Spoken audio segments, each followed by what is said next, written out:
Well, I'm fortunate that I've helped start 2 companies myself, and I kind of really look back at where were my challenges. When I go to invest in an entrepreneur, I can kind of relate in that sense.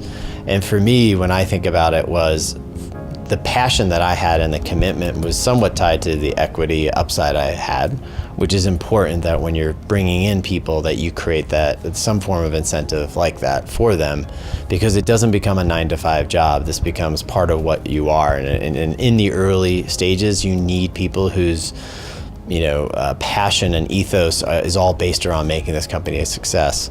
That's not a normal hire. That's not an average hire. So I think being very diligent about your recruiting is the key for the team. And that's something I learned in my first startup. We just picked people who were related to the industry who could give us access to sales. That literally was our defining metric.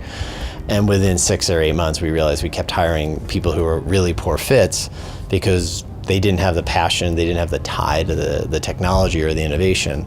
And so I think we were able to adopt our own recruiting process to help identify people who could have that. I think separately, structurally, you do have certain things. Options, for example, are challenging in Colombia, and it's also like a new concept. Sometimes you have to do stock, and so there can be structural issues that create alignment of new employees with existing founders. But I also think you can have you have to really educate people about that versus you go take a job at a bank and probably make 2x. So the person who joins you to follow that passion in the early years has to see some reward of being there.